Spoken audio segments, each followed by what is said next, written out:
What if the conversations we've been taught to avoid about sex, desire, and our bodies are actually the ones that set us free? Welcome to Sex Ritual Radio. I'm your host, Rose Heartsong. This is the show where sexuality, spirituality, and vital health meet, and where we explore the conversations most people consider oh so taboo. Each week, I sit down with fascinating voices exploring intimacy, relationships, healing, and human potential. Let's dive in. Hello. Good evening.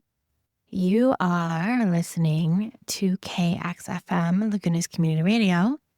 My name is Rose Heartsong, and this show is now called Sex Ritual Radio. And we used to be called Follow Your Heartsong. And last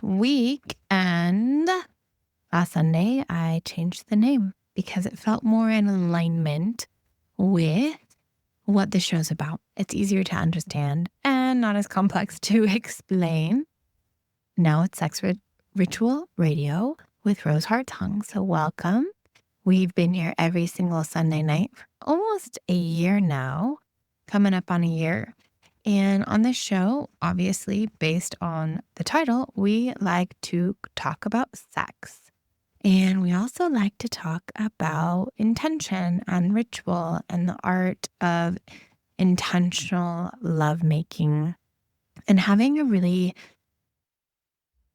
an artful experience. And the more I learn about this, the more I study it, the more experience I have, the more time I have with my clients, the more exploratory I get, and the more curious I get, because I'm always asking questions. The more I learn and the more I realize I know nothing, the more I want to share, because I realize if I've been exploring this world for 14 years now, I guess, and I feel like I know nothing, then the rest of the world's a little bit behind when it comes to sacred sexuality. And so that is why I am here. So welcome to Sex Ritual Radio. Today's conversation is for the ladies out there. If you are a vulva owner, a vagina owner, or if you like vaginas and vulvas, you can listen to it as well. So I want to talk about orgasms. Specifically female orgasms. I was going to talk about men in this one, and I decided that I want to devote another episode specifically to men when it comes to orgasms with a man, because I don't currently own in this lifetime a penis. So I'm going to be talking from experience and from working with female clients and their experience and having conversations with women from all over the world. And then also from being in a bunch of Facebook groups that talk a lot about this as well. So tonight we're going to be talking about women and our relationship with our bodies, our relationship with our orgasms, our relationship with our vaginas or vulvas, and our relationship with our bodies. And one of the things that I really just want to preface this episode with is one aspect, a major aspect of sexuality is performance, right? It's performative. A lot of sex, the majority of sex that I have witnessed or been around that is not my own sexual experience, which I have been around. I do not do anything sexual with my clients, but I have been to a lot of sex parties. I've talked about that here on this show before.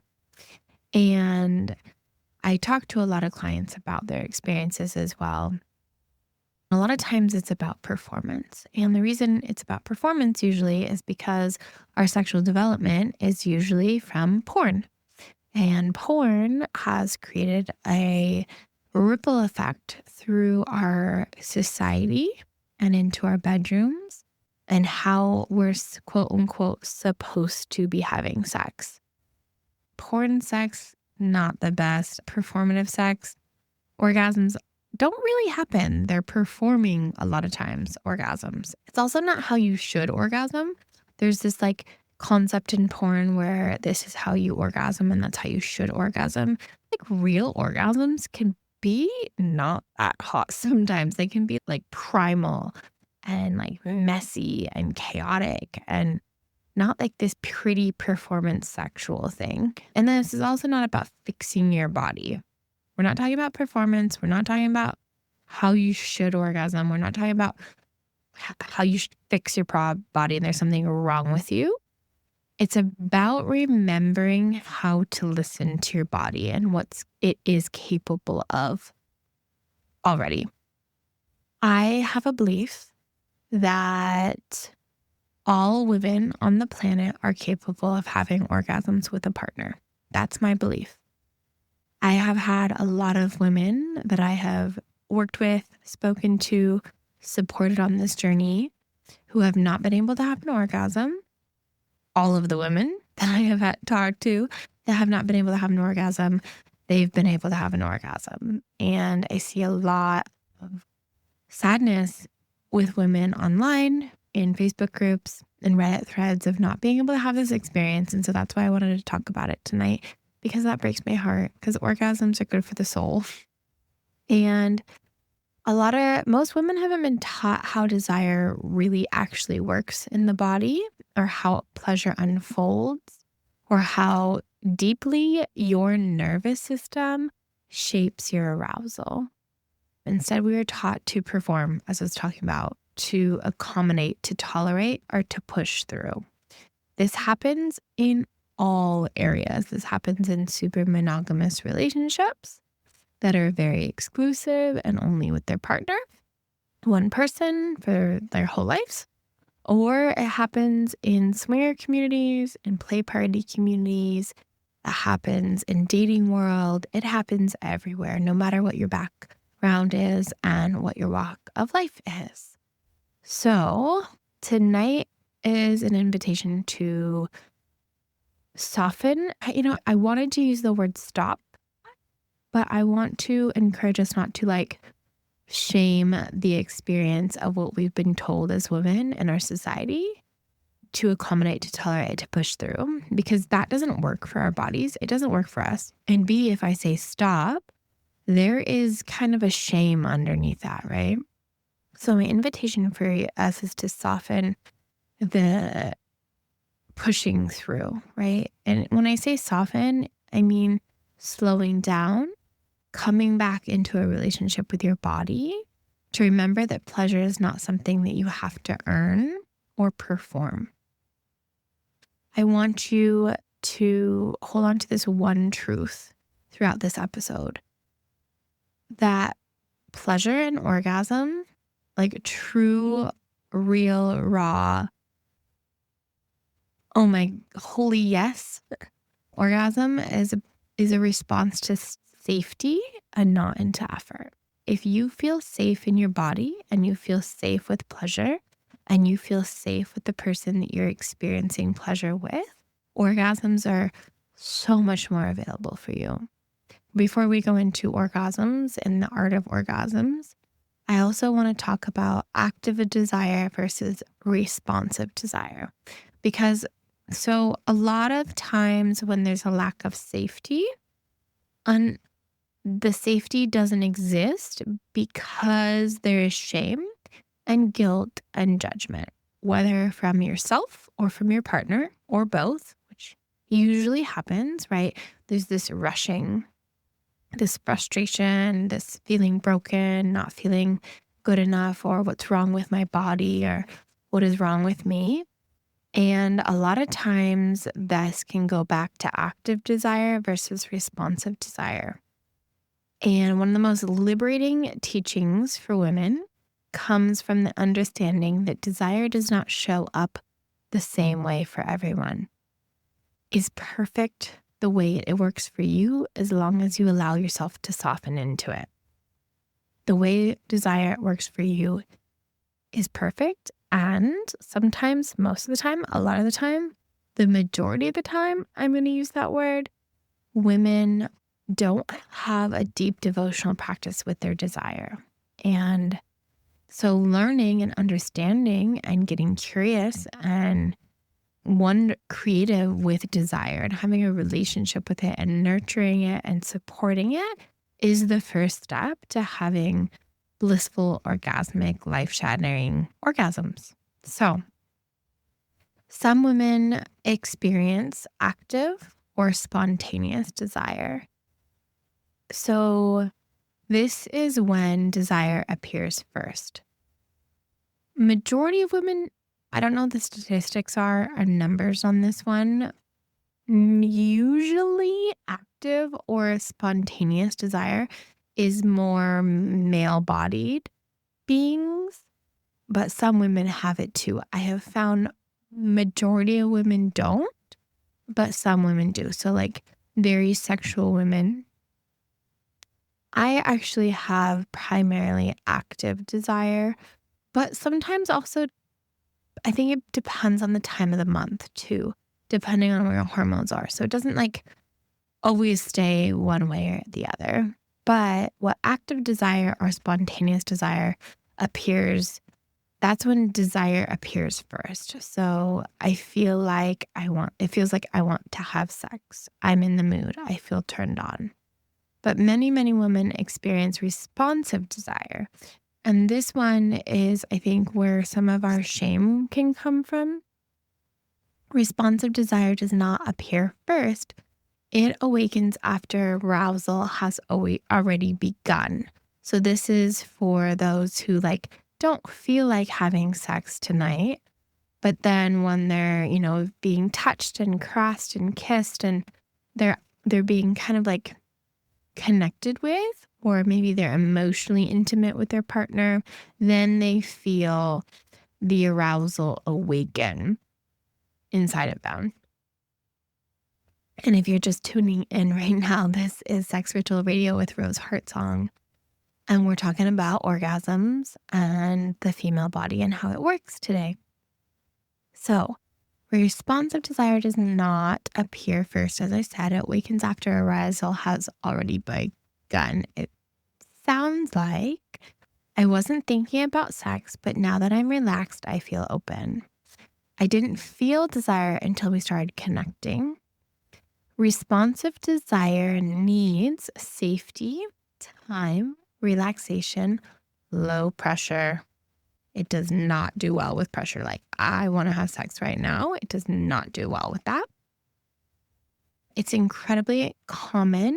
As I said, desire can shift and change. So in long-term relationships, at the beginning of the relationship, both parties can be like really excited and really erotically turned on.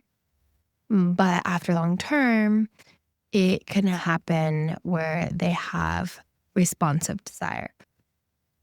During times of stress too, when life is really, really full, and in all honesty, we have so much stress in our modern life right now, having a phone and having social media and scrolling on social media and seeing the state of the world and the news and all the things that are happening and the cost of living and just so much, there is so much stress. So the majority of us, like a lot of people are having anxiety in their lives, which is a form of stress. And so that could be factoring in after a trauma. So if you have any sort of trauma, I've had a trauma recently. I haven't talked about it on here. I was feeling a little bit too tender, but a couple months ago, I actually sadly had a man drop on top of my head, and I have a spinal injury from that. And it's been really, really intense for my nervous system.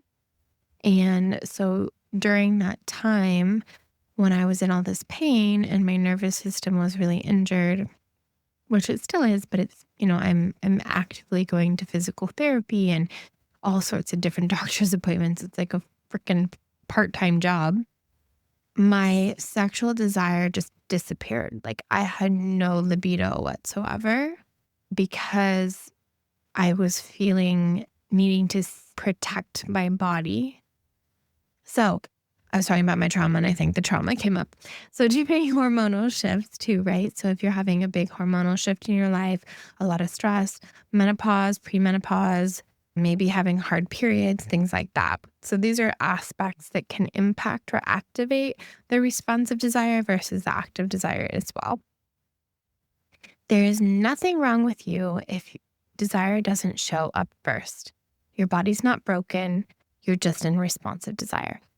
Having your partner understand that, it can be really helpful, that it's science, right? It's biology. It's not personal.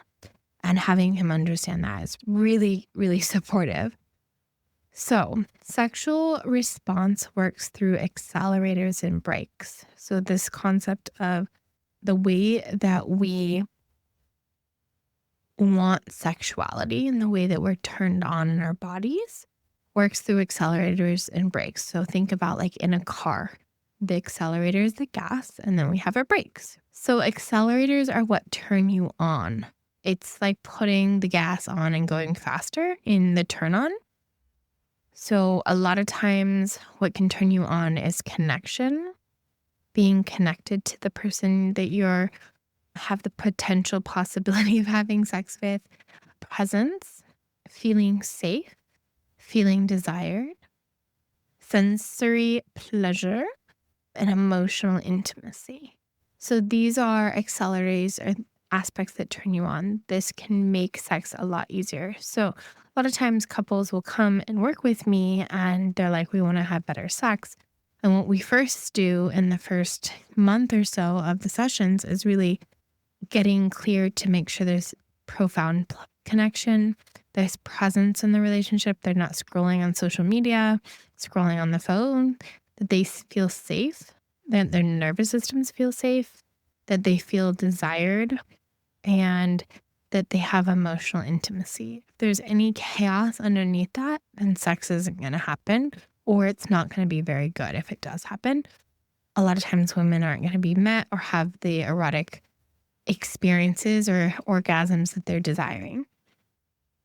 The brakes are what turns you off. So it's what slows you down, makes you not want to have sex, is stress, being rushed, body shame, feeling not desired, right? Performance pressure, feeling like you need to perform like in porn or comparing yourself to porn, feeling watched or evaluated. When I say watched, like sometimes watching can like be erotic and be super hot, but it's kind of like, oh, if your partner's looking at you or you're being looked at like, oh, are you turned on yet? Or are you going to get hot yet? Or are they going to get wet? Are you going to want this, right? There's kind of like that judgment piece. And then emotional disconnection. If there's a fracture emotionally, that can cause the brakes and turn you off. So most women do not need more stimulation. They need fewer brakes. Your body is not resisting pleasure. It's protecting you. It's your nervous system shutting down and saying, hey, I don't want to be penetrated right now. This does not feel good. I do not feel safe. I feel overwhelmed. I feel like this is too fast. My body doesn't feel safe. I don't feel safe in my body. I feel like I need to be somebody that I'm not. I'm not my authentic self. I'm in my head. I'm in fear. I'm overwhelmed. There's a lot of anxiety here. Right? These can create those breaks. And so when safety increases, arousal follows naturally. The important piece about this is when safety increases, arousal follows naturally. I want to put a big old highlight on this section. Ladies, we cannot constantly tell the men in our lives all the time and highlight what it is that they're doing wrong and expect them to meet us the way we desire. It is our responsibility as women to get clear within our own bodies what our bodies desire, what we want, what we crave, what turns us on, what is a holy F yes. It's our job, not the men's job. That is our job. And it's our job to know what's a no. It's our job to know what's a yes. And it is our job to communicate it respectfully, clearly, and directly. Men cannot read our minds. If we're constantly telling them what's wrong and what they're doing wrong and what they're not getting right and what's bad, we are not nourishing and giving energy to and intentionality to what we desire. And a lot of times we do this as a protection mechanism because we are so darn afraid of what it is that we desire. We're afraid of the desires because we've been trained to be. So it is a radical self-realization. It's a radical thing to do to get clear on what it is that you desire. And it's more radical to communicate it. And the most radical thing is to do it kindly, respectfully, and with honor. And it's important that we do so. So when safety increases, arousal follows naturally. When we are clear on what we desire and we're able to communicate it with grace and kindness and love and softness, then the men in our lives can meet us.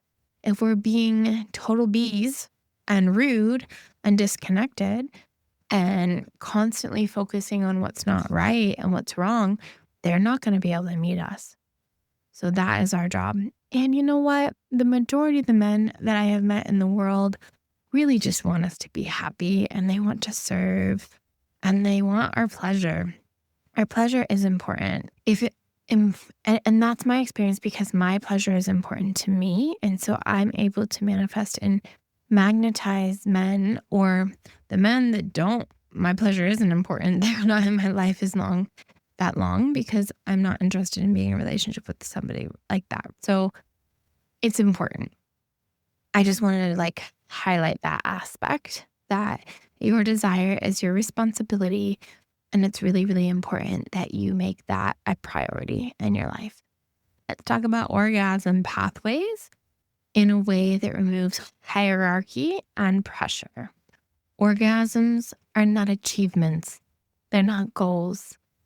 For men and women, if a man that you're with is trying to get you to come and have an orgasm, he needs to slow down and breathe, and you both do, and we'll go into that. But you guys need to slow down and release the pressure of achieving the orgasm as the goal. Men, if you happen to be listening to this, stop making an orgasm a goal that you get to check off your list. Be present, breathe, connect, be in the moment, be in the sensation. That is when those can happen. But if there's a pressure, it's going to shut down her arousal. So they're not achievements. They are nervous system reflexes that arise when the body feels safe, present, and regulated. There are multiple different types. I think there's up to 20 different types, but I'm going to talk about the core 3 types of orgasms that you may or may not know about. There's a lot of different orgasms. I can do a whole episode on that another time about the different types, but today we're talking about how to have better orgasms. Clitoral orgasms. They're the most common. They often feel more localized, more focused, quicker to build. They happen faster. And they're bright and sharp in sensation. And they're usually stimulated through oral. They can be stimulated through toys, vibrators, and with the hands. They're usually a quicker motion on the clitoris. And this area is very sensitive. It has 10,000 nerve endings, the clitoris, and pressure and speed does not always equate to more pleasure. But rhythm matters, consistency matters, and with all orgasms, breath matters. These ones are, a lot more easy usually and more common to have with toys, with a vibrator. A lot of times I've been noticing in the Facebook group that I'm in, a lot of times women are having a hard time. They can have clitoral orgasms with toys, but they're having a little bit of a challenge having them with a partner.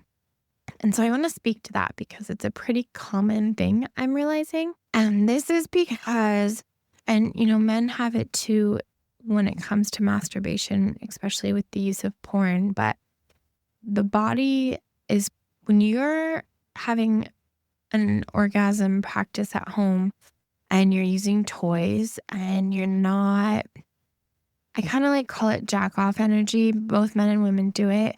If you're not playing with other parts of your body, if you're not touching your breasts or your thighs or your hair or your neck, if you're not like playing with different sensations on your own and you're just going straight with the vibrator with some lube, hopefully you're doing lube, and then with the vibrator directly to your clitoris, you're programming your nervous system that that's the only way that it experiences pleasure. And so I don't have anything wrong with vibrators. I love them. I love toys in the bedroom. I am pro toy. I am pro variety in the bedroom when it comes to self play and playing with others. So, what that means is that when you are by yourself and you're having a masturbation practice, practice alternative sensations in the body. Practice trying new things. I call it a self pleasure ritual, right? This is Sex Ritual Radio. So it's all about being intentional. And I actually have a self pleasure ritual mini course on my website. It's all pre recorded. If you want to go through it, please go over there, roseheartsong.com. And it's really bringing in the five senses, the sight. So making sure the lighting is good, making sure that you feel good in your body. You can even wear lingerie for yourself. The smell, making sure like there's aromatherapy in the air. You can use lavender oil or rose oil to activate the senses. Lingerie could also activate sight, smell, touch. There's different touch in the body. You can use your nails and scrape your skin. You can pull your hair. You can play with your breast and your nipples. There's different ways you can turn yourself on. Sight, smell, touch, taste. You can bring some chocolate or some strawberries into the bedroom, or you can taste yourself. You can taste your own juices and see how you taste so you can have more confidence in the bedroom with somebody else if they're going down on you. And then you can also, with hearing, with auditory, you can put on some romantic, relaxing, or feminine empowerment music to activate yourself and like really breathe and take deep, intentional breaths. And a lot of times when people are having sex and they can't have an orgasm, they're doing that really shallow chest breathing that's very fast, and that can it's almost like an anxiety attack, really. So you're creating anxiety in the body by having these very intense panting sensations. So slowing your breath down, breathing into your belly, breathing into your pussy, really taking the time to be with the pleasure in your body and not rush it. Because and I'm talking about self-pleasure right now, right? When we're rushing our own pleasure and kind of just using it as a tool to get off so we can go to sleep, to get rid of stress, that's programming our nervous systems to have sex that way. And when we have another body with us, it's a really challenging thing to get off in that way only. Or maybe we don't want to. We want to get off in another way or have a better orgasm that's much more fulfilling. Sorry, I just had a drink of water. So you're listening to Sex Ritual Radio with Rose Heartsong, and we're talking about how to have better orgasms with a vulva owner or a vagina owner. For those of you who do not know, can we please know this as a society? A vulva, it's when you look at a woman's body from the outside. That is the vulva on the outside. And the canal that a dildo, fingers, or a penis goes into, it's where babies come out of.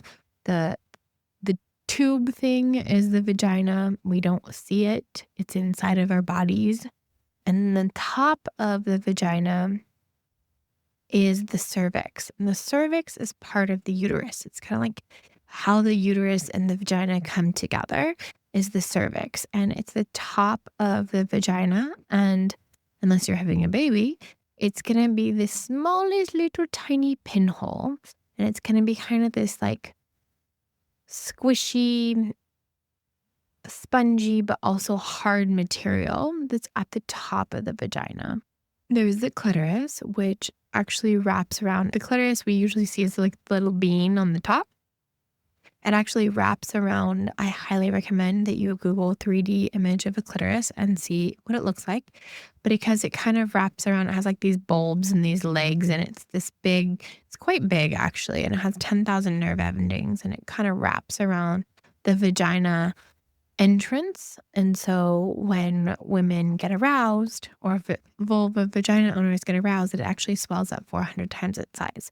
So the reason I'm telling you this is, and it kind of like looks like a little wishbone. On the back of the wishbone is the clitoris as well. And that is also a G-spot, which we've been called a G-spot.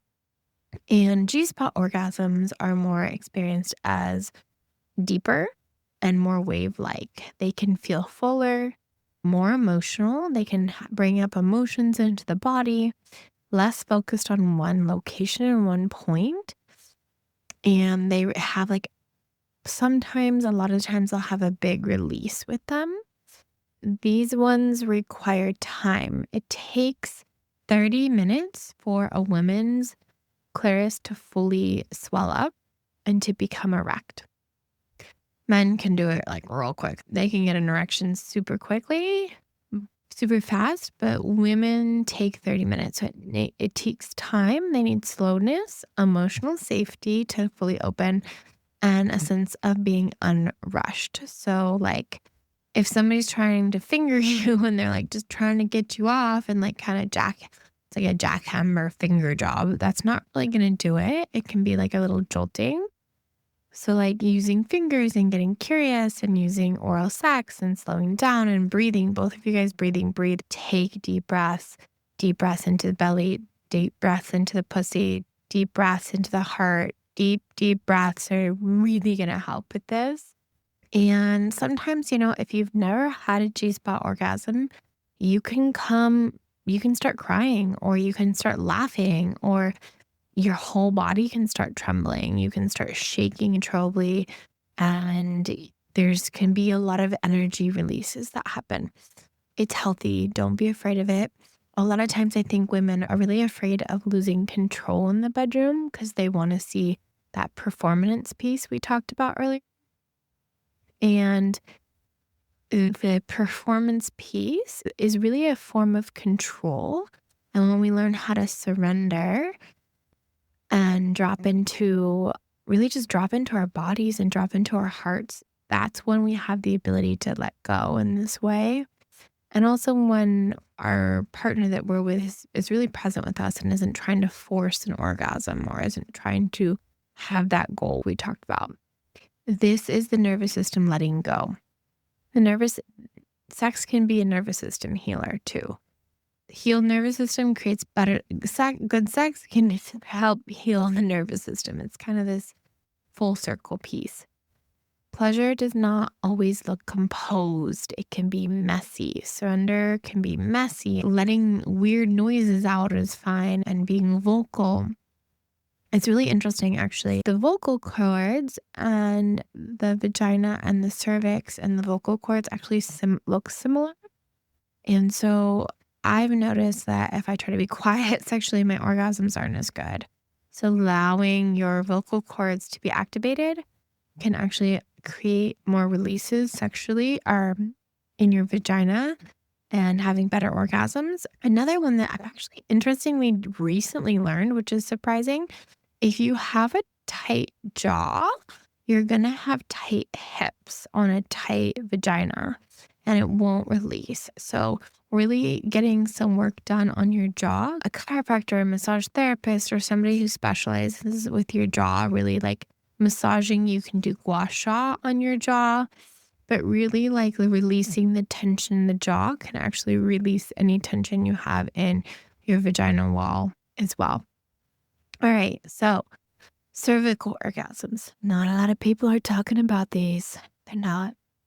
And tonight we're talking about cervical orgasms. Well, we're talking about orgasms, but we're about to dive into some cervical orgasms. So cervical orgasms are a more whole body experience. They kind of shoot up the top, like through the spine, up the heart, out the top of the head. They blast the heart open.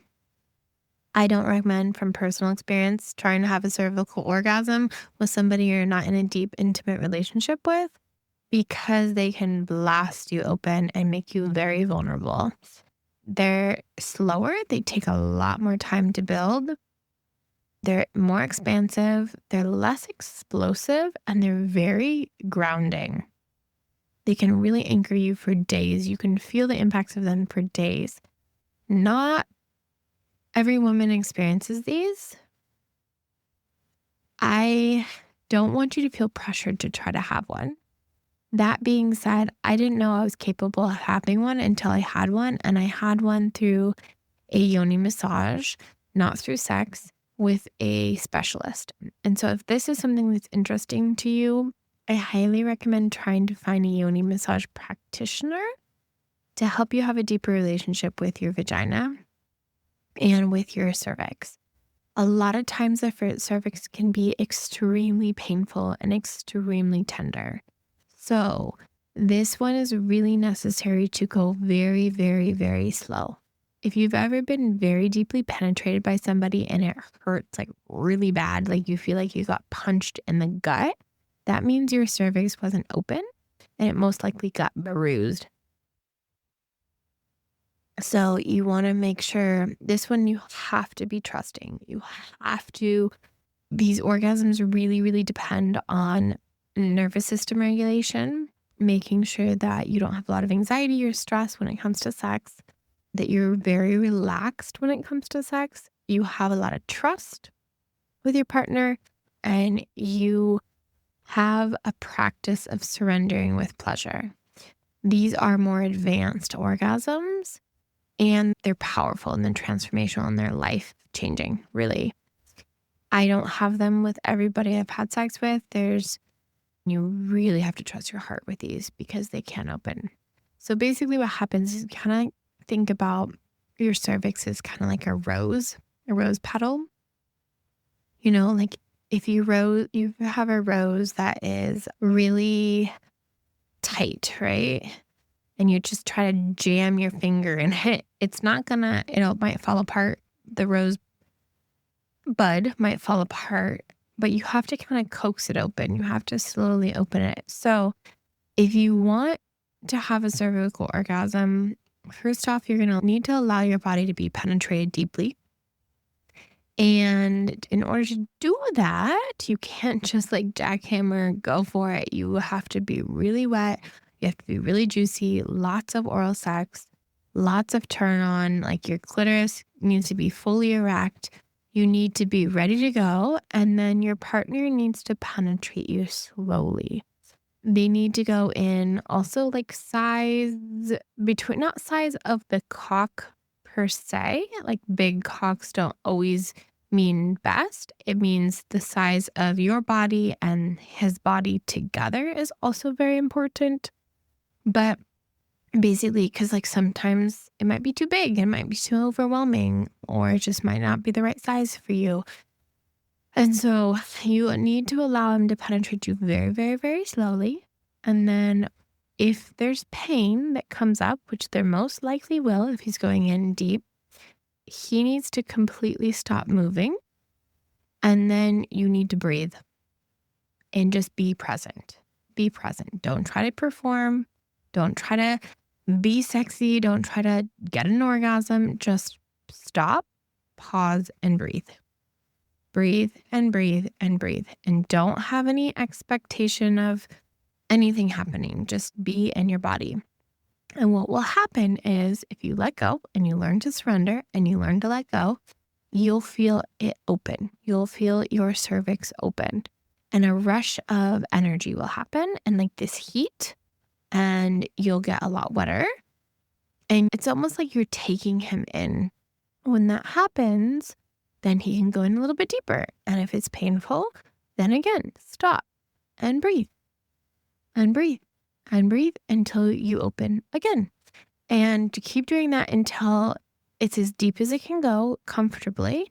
Once that has happened and your body is open, Then you can have rhythmic sex where it's going in and out regularly.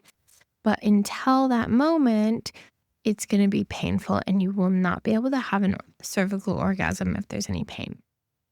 So usually you could have them being on top. That's usually the best position because then you have control. But again, don't chase after it. Just be with your body and breathe. How does one get to this point, right? Sometimes it can be really scary to allow somebody to penetrate you that deeply. Sometimes it can be really overwhelming. Going back to the self-pleasure practice and going back to your own relationship with desire and devotion into your own body, you want to deepen your relationship with your vulva and your vagina. This is where pleasure becomes a practice and a devotional practice becomes a sex ritual with yourself.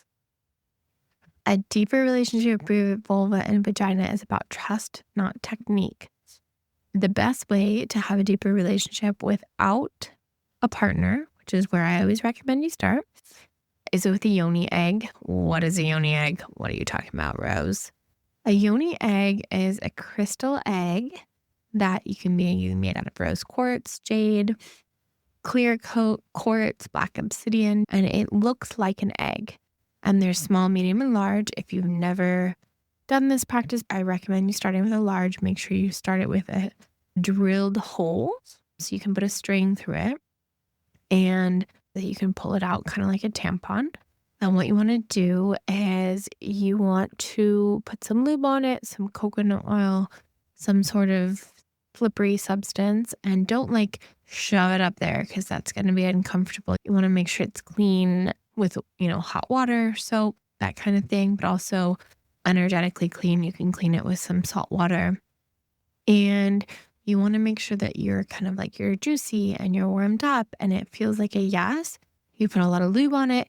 You can kind of use it and go around your lips and kind of get it used to your body and only put it in when your body pulls it in or is available for it. You can bring the yoni egg into your body and make sure the string is available so you can pull it out. But basically having a yoni egg inside of you is kind of like a gym workout for your vagina walls. And it's also a way to clear energy from partners if there's any sort of trauma in the past or any trauma you've had in general. It helps to bring awareness to your vagina and awareness to your body. And you can kind of squeeze your muscles and cultivate a presence and a sensitivity to your vagina. Make sure to always gently and intentionally insert it, and less is more. So you can put it in for an hour. You can do it while you're having a self-pleasure practice with your clitoris, or you can do it while you're yoni steaming, or when you're praying, or when you're relaxing at home. It's a good way to have a relationship. Pull it out very slowly. Make sure to wash it before you put it away.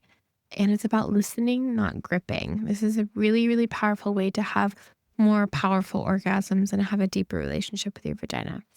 My favorite is crystal dildos. Crystal dildos are not like normal dildos. This is not about the jackhammer, in and out penetration. It's about your body opening. It's about being present. You can use crystal dildos to kind of massage the walls of your vagina, find tension in your vagina. If you have it, again, with a crystal dildo, you want to use lots of lube. Make sure you're all warmed up.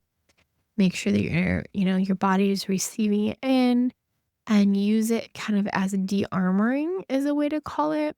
And it can release tension in the vagina and it makes it so your body can actually receive a cock easier and to be more comfortable with penetration.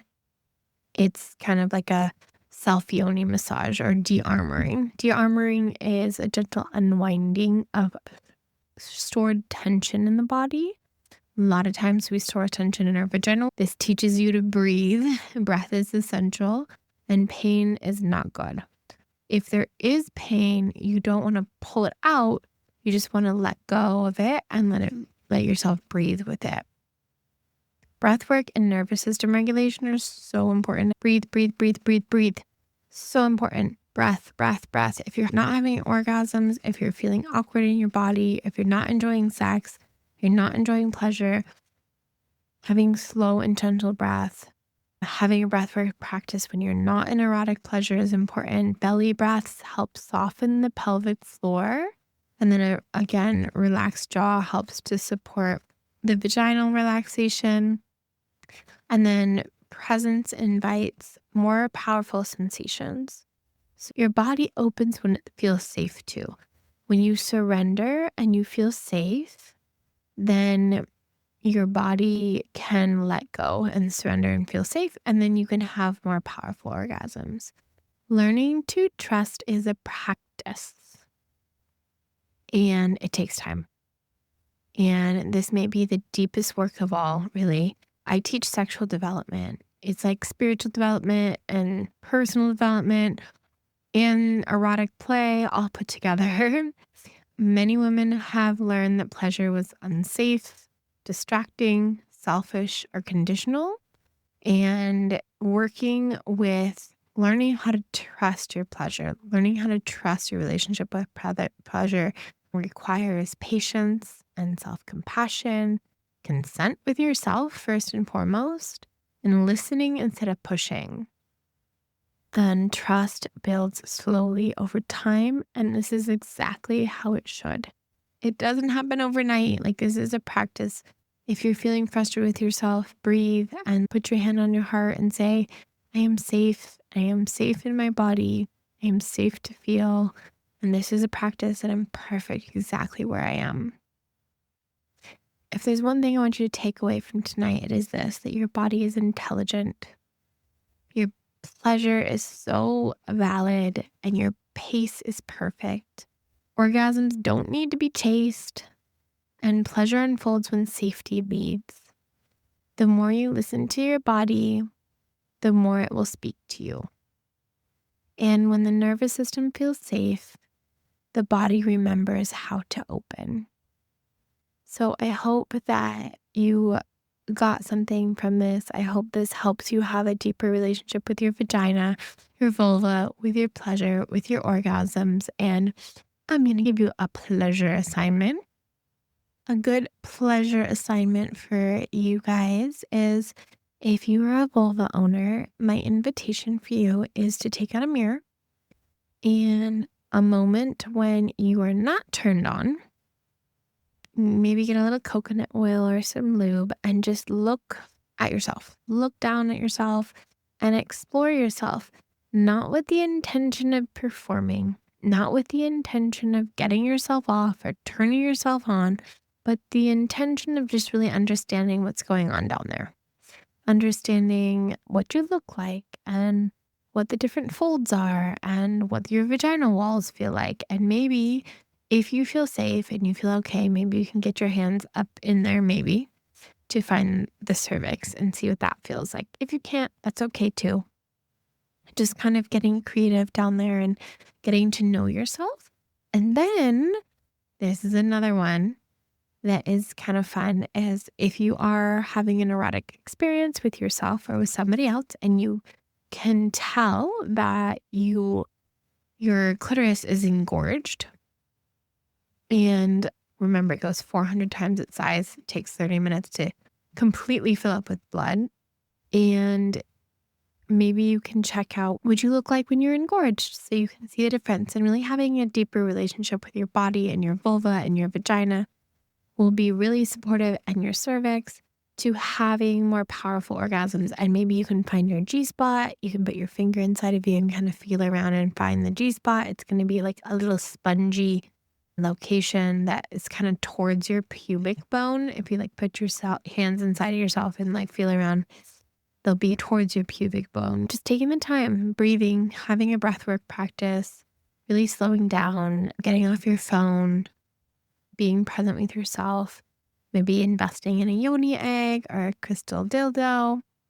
If you are curious about anything of the work that I do, or want to learn more, or you have any questions that you want to ask, please head over to Rose Heartsong on Instagram, or you can find my website at roseheartsong.com, or you can email me at rose@roseheartsong.com. And it would be an absolute honor to support you and answer any questions. So I hope this episode was supportive for you, and I hope you have a beautiful week. And we'll talk to you next week on Sex Ritual Radio with Rose Heartsong. I hope you have the most amazing time. I know it's a little vulnerable, but if you feel inspired to, please reach out to me and tell me any breakthroughs you had from this episode, or if you had your first epic orgasm. I would love to hear about it. Rose Heartsong on all things, and it's HEARTSONG. Have a beautiful night, y'all. Talk to you next week.